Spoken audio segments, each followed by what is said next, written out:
ねえねえ、すみれ。今日はどんな話題について話していくと？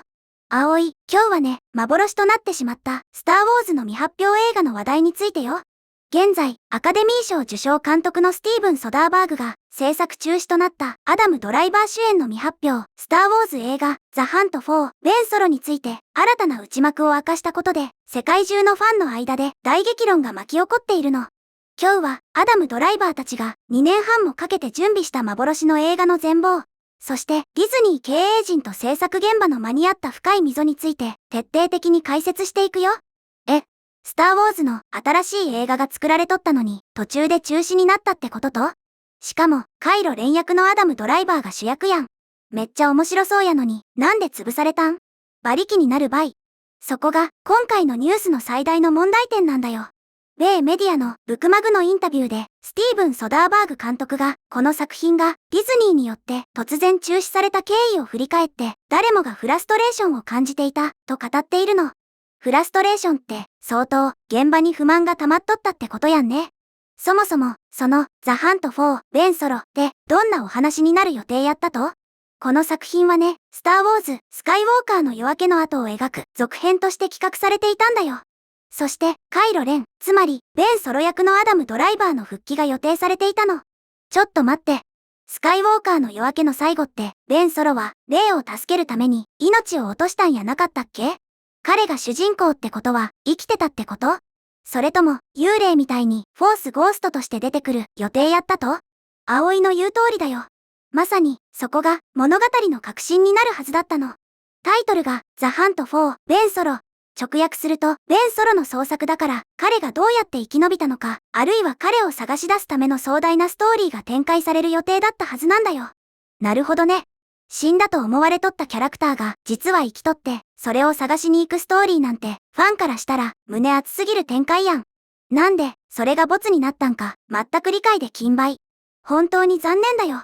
しかもね、米バラエティの報道によれば、スティーブン・ソダーバーグ監督は、インタビューの中で、脚本家のレベッカ・ブラント、そして主演のアダム・ドライバーと共に、なんと、約2年半にわたり、この企画を準備していたと説明しているの。2年半？映画の準備に、そんなに時間かけとったん？それだけ練り込まれた企画やったってことやんね。そうなんだよ。でも、ここで驚くべき事実があるの。その2年半という期間は、正式な制作段階に進む前の開発作業だったため、実質的に無償で取り組んでいたそうなの。はぁ？ちょっと待って。アカデミー賞監督と超売れっ子俳優のアダム・ドライバーが2年半もただ働きさせられとったってこと？ディズニーみたいな超巨大企業が、そんなブラック企業みたいなこと許されると？どんだけやりがい搾取なんよ。呆れて言葉も出んばい。葵の怒る気持ちも、すごくわかるよ。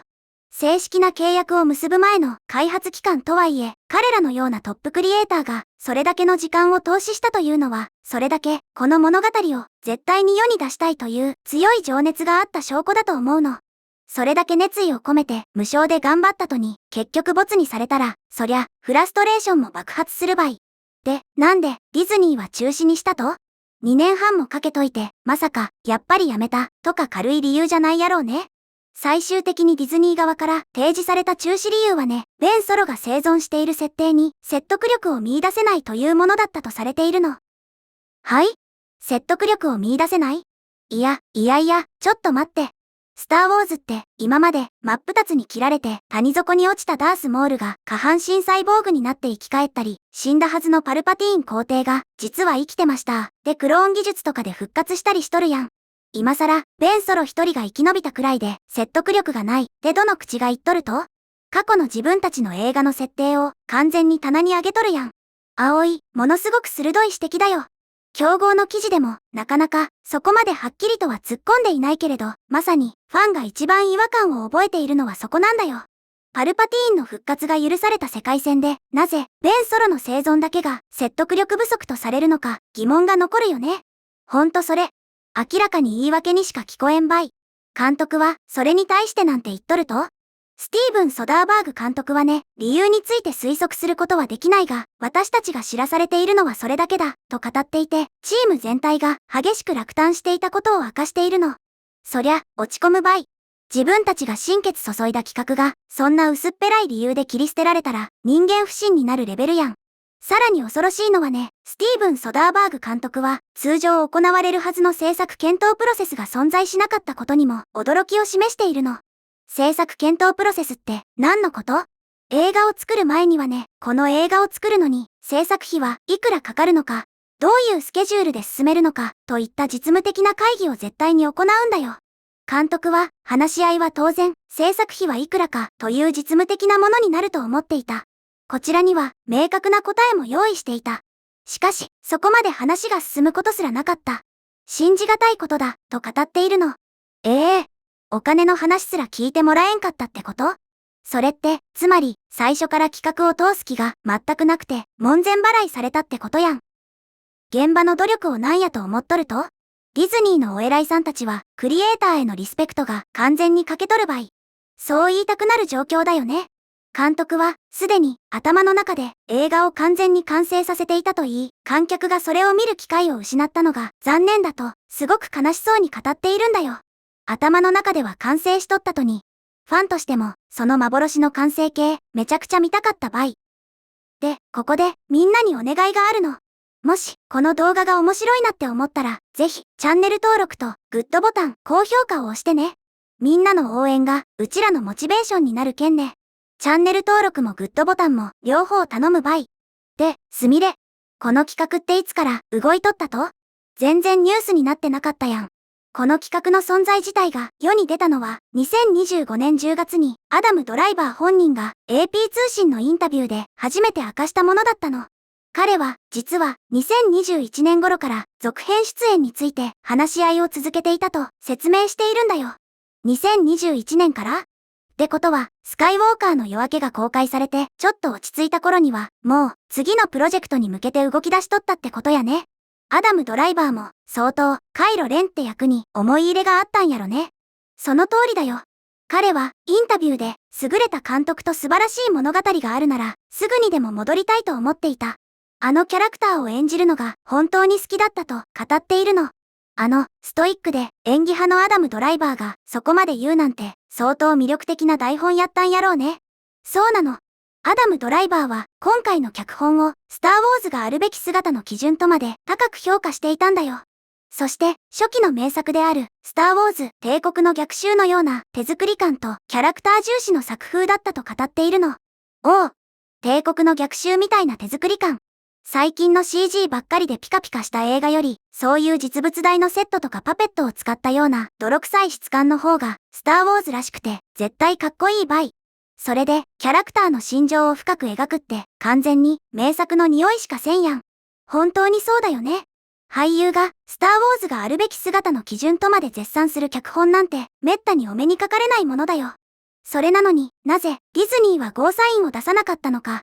実は、バラエティの記事では、スター・ウォーズの制作スタジオである、ルーカスフィルム側では、企画に好意的な反応があったとも伝えられているの。ルーカスフィルムは賛成しとったと？そうなの。ルーカスフィルムの社長であるキャスリーン・ケネディら幹部はアイデアをしっかりと理解していたそうなの。でも、最終的な判断は親会社であるディズニー経営陣によって下されたと言うんだよ。ちょっと待って、意味わからん。実際に映画を作っとる現場のトップであるルーカスフィルムの社長が、これはいけるって判断したとに、現場を全然知らんディズニーの経営陣が上から目線で却下したってこと？どんだけ権力振りかざしとると。アダム・ドライバーによれば、ディズニー CEO のボブ・アイガーらが企画を却下し、開発は完全に終了してしまったそうなの。ここからは独自の切り口になるけど、おそらくディズニー経営陣は新しい3部作やドラマシリーズなど、すでに発表されている多くのプロジェクトとの整合性や工業的な絶対的安定を重視しすぎて、死んだはずのキャラクターを主役にするという挑戦的なリスクを取ることを極端に恐れたのだと思うよ。リスクを恐れとるって、クリエイティブな挑戦をせんようになったら、エンタメ企業として終わりやん。現場の熱意を無視して、会議室の机の上だけで、映画の価値を測ろうとしとる証拠ばい。そりゃあ、ファンも黙っとらんやろ。その通りなの。この企画中止の報道後、SNS 上では、復活を求めるファン運動が、かつてないほど活発化しているんだよ。なんと、西部、ザ・ハント4、ベンソロと書かれた巨大なバナーを掲げた飛行機がカリフォルニア州バーバンクにあるウォルト・ディズニースタジオの上空を飛行するというすごい抗議の動きも見られたの。ひえー。飛行機飛ばすってファンの執念と行動力やばすぎやろ。どんだけお金と時間かけとると。でも、それだけ世界中に、この映画が見たいって思っとる熱いファンがおるってことやんね。まさに、その熱意の表れだよね。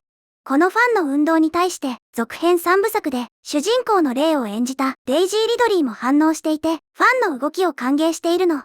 人々がポジティブな形で団結しているのを見るのは素晴らしいと、とても温かいコメントを出しているんだよ。レイ役のデイジーも応援してくれとるんや。現場の俳優たちも、本当は、この作品を作りたかったんやろうね。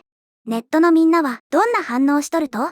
ネットユーザーからの反応も、すごく熱いものが多いの。例えば、こんな意見が上がっているよ。無償で2年半も動いてくれた、天才監督と名優の才能を、一切の検討もなしに無駄にするなんて信じられない。ディズニーの姿勢にがっかりだ。ベン・ソロがどうやって生存したのか、その謎解きだけでも絶対にお金を出して見に行く価値があるのに。パルパティーンの復活は OK で、カイロ・レンの生存が NG な理由をボブ・アイガーは1時間かけて説明してほしい。飛行機を飛ばすファンの熱意に泣けた。私たちも諦めずに声を上げ続けよう、とこんな風にディズニー経営陣への怒りと作品の復活を願う声で溢れ返っているの。やっぱりみんな同じこと思っとるやん。パルパティーン復活の件は絶対に突っ込まれる運命にあるばい。これだけファンが声を上げて俳優たちもやる気満々なのに、このまま歴史の闇に葬られるなんて絶対におかしいばい。私もそう思うよ。今後、ファンのこの強力な熱意がディズニーの経営陣を動かして企画が再検討される可能性があるのか、あるいはまた別のメディア、例えばドラマシリーズやアニメ、コミックなどの形でベン・ソロの物語が描かれることになるのか、続報の行方に世界中から大きな注目が集まりそうだね。絶対に諦めんでほしいばい。私も、セーブ、ザ・ハント・フォー、ベン・ソロってハッシュタグつけてつぶやくけん。ということで、今日は幻となったスター・ウォーズ映画、ザ・ハント・フォー、ベン・ソロの制作中止騒動と、その裏側にあるディズニーの決断という話題について見てきたけど、みんなはどのように思ったかな？今回の動画の感想は、下のコメント欄で教えてね。もし、この動画が役に立ったと思ったら、高評価とベルマーク。チャンネル登録まだの方は、チャンネル登録もよろしくお願いします。では、また次回の動画でお会いしましょう。すみれの最新動画は左、おすすめ動画は右です。どちらも見てくれると嬉しいな。